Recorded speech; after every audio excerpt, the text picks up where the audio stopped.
Ya, selamat pagi teman-teman semuanya dan Pak Heru. Sekarang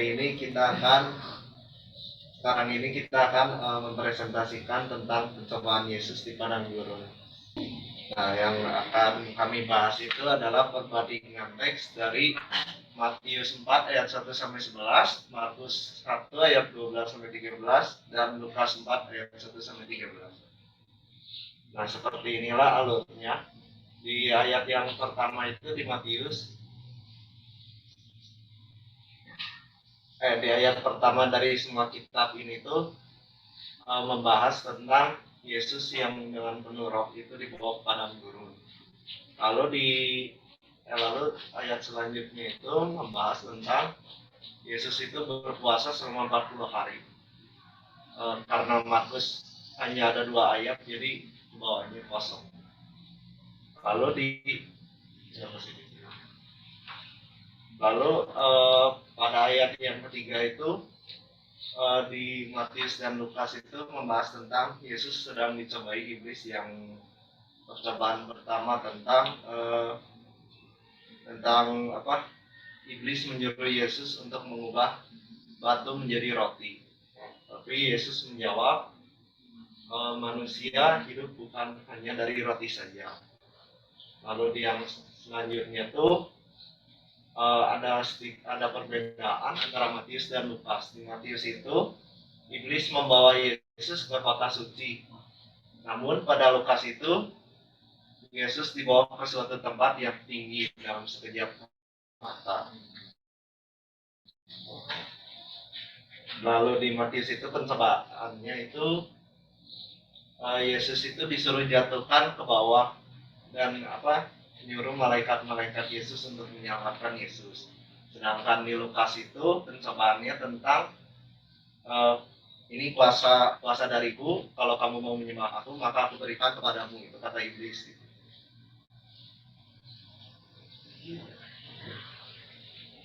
Nah, di sini di pencobaan selanjutnya itu ketukar dari Matius dan Lukas alurnya, jadi ada sedikit perbedaan antara Matius dan Lukas.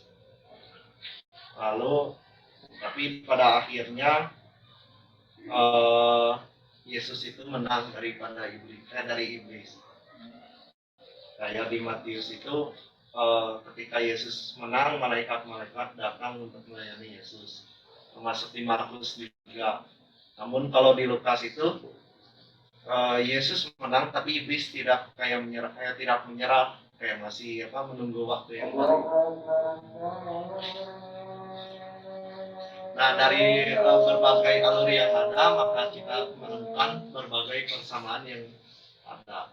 Yang pertama itu tokoh yang muncul adalah ada Roh Kudus atau Allah, terus ada Yesus dan ada iblis. Di sini itu tidak ada orang lain karena pencobaan ini itu tidak ada bukti. Lalu tempat pencobaannya juga di padang gurun, jadi tempat yang benar-benar sepi, tidak ada orang. Waktu pencobaan karena waktunya 40 hari. Lalu dalam Matius dan Lukas, Yesus disebut iblis sebagai anak Allah. Lalu alur ceritanya itu percobaannya terjadi ketika Yesus telah dibaptis dari Sungai Yordan. Lalu Roh Kudus membawa Yesus ke padang gurun untuk dicobai. Lalu pada akhir cerita Yesus itu menang daripada iblis. Lalu ada juga perbedaan yang kita temukan, yaitu dari segi jumlah ayat. Markus menceritakan dengan begitu ringkas, hanya dalam 2 ayat tanpa naskah dan dialog. Jadi langsung pada intinya hanya menceritakan Yesus dibawa ke padang gurun, dicobai iblis, lalu menang. Kalau di Matius dan Lukas itu menceritakan secara detail apa aja pencobaan yang Yesus hadapi selama di padang gurun. Lalu dalam kitab Markus dijelaskan juga bahwa Yesus berada di padang gurun di antara binatang-binatang liar, sedangkan di ayat-ayat lainnya tidak disebutkan ada binatang-binatang liar. Lalu dalam Matius dan Markus dijelaskan maka di akhir pencobaan tersebut tuh ada malaikat-malaikat datang melayani Yesus. Sedangkan di Lukas itu hanya menuliskan bahwa iblis menunggu waktu yang tepat untuk membalas Yesus. Lalu urutan pencobaan yang kedua dan ketiga itu nggak sama di antara di Injil Matius dan Lukas. Itu yang tadi saya sebutkan, itu di Matius itu menjatuhkan diri dari hubungan baik Allah. Lalu yang di Lukas itu yang semua kerajaan akan diberikan kepada Yesus terlebih dahulu. Maka dari itu dari berbagai persamaan dan perbedaan yang ada, maka akan menimbulkan juga dampak dari perbedaan tersebut. Ada berbagai pertanyaan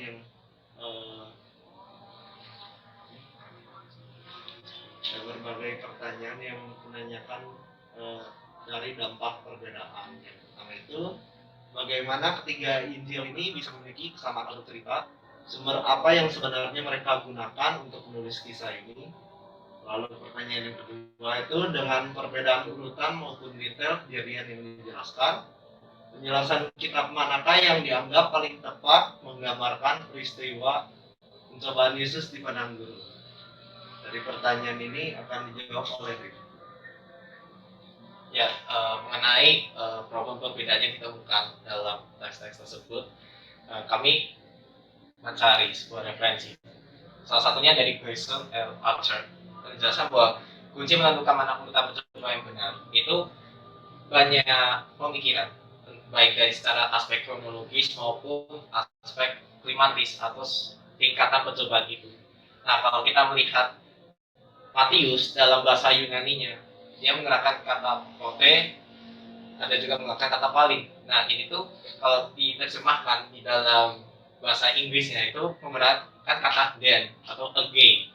Nah, itu menandakan bahwa Matius itu menggunakan sejumlah historical presence untuk menceritakan peristiwa masa lalu secara kronologis, secara berurutan gitu. Nah, sedangkan dalam Lukas itu memakai kata sambung sederhana, yaitu kai dan den, yang artinya itu dan. Jadi misal percobaan 1 dan percobaan kedua dan percobaan ketiga. Nah, bedanya apa? Kalau di Lukas itu lebih menghubungkan tiap-tiap percobaan itu, ya secara umumnya itu tidak terlalu terlihat unsur kronologisnya gitu. Oleh karena itu, kami membuat dua catatan. Matius lebih menjelaskan urutan percobaan Yesus secara kronologis, sedangkan Lukas lebih menekankan aspek klimatisnya. Jadi makanya di Lukas itu percobaan kedua itu seluruh kuasa dan kemuliaan maupun kerajaan dunia ini akan diberikan jika Yesus menyembah iblis itu. Karena bagi Lukas itu Yerusalem itu menjadi satu poin yang penting untuk itu mungkin lebih baik di bagian akhir untuk menjadi aspek klimaksnya soal itu. Nah, oleh karena itu berkaitan dengan pertanyaan pertama tadi, bagaimana ketiga Injil itu punya kesamaan alurnya.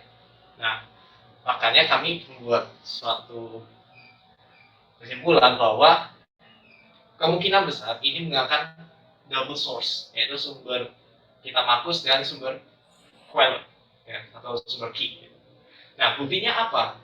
Yang pertama, Matius membuat latar belakang peristiwa pencobaan menjadi lebih jelas dan sederhana, yaitu yang dibuktikan melalui ungkapan Roh membawa Yesus kepada guru.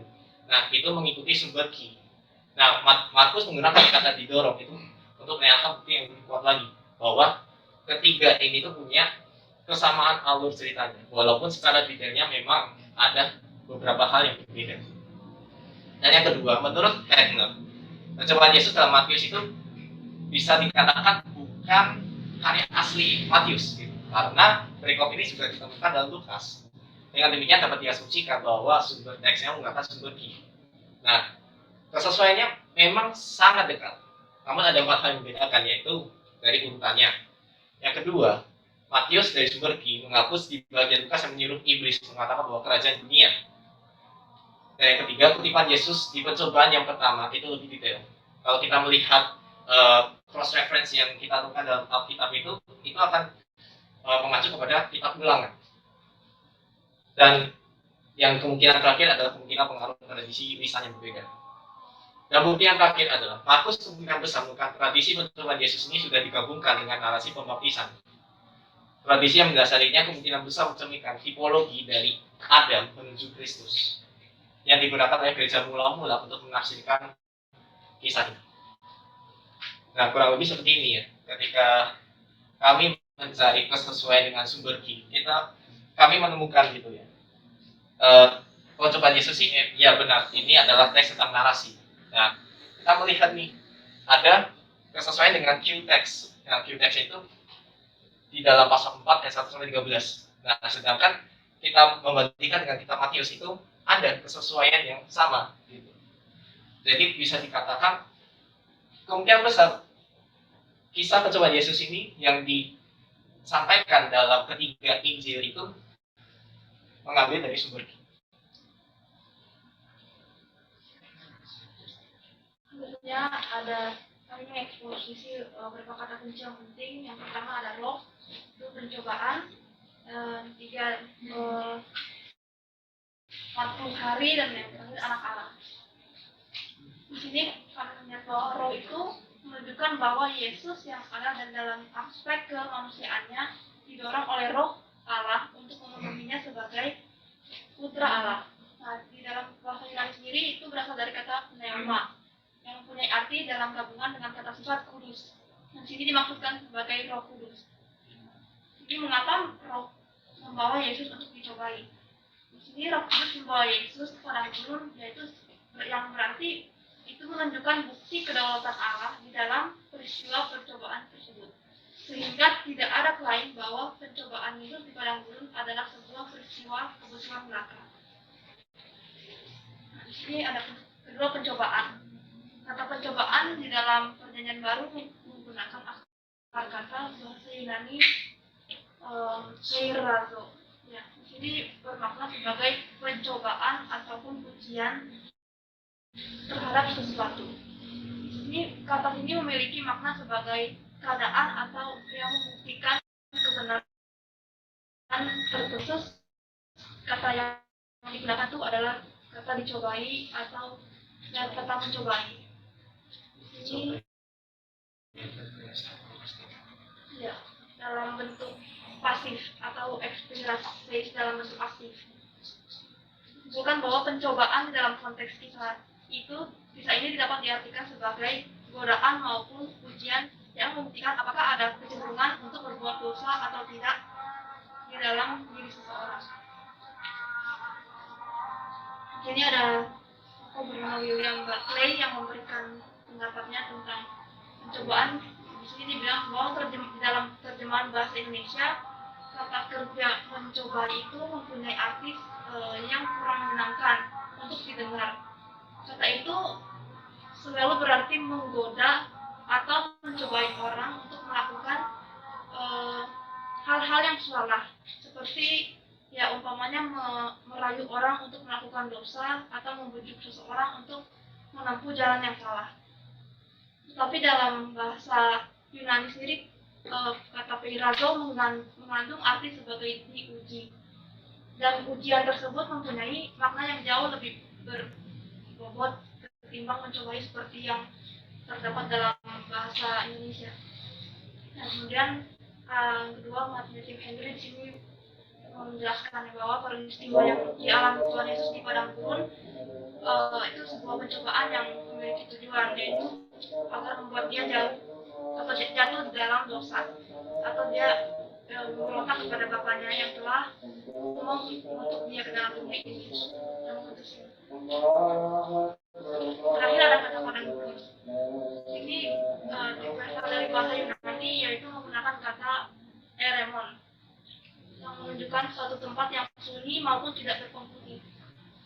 Di dalam perikop ini ada dua kemungkinan mengenai letak geografis padang gurun ini. Tempat Tuhan Yesus mengalami masa pencobaannya.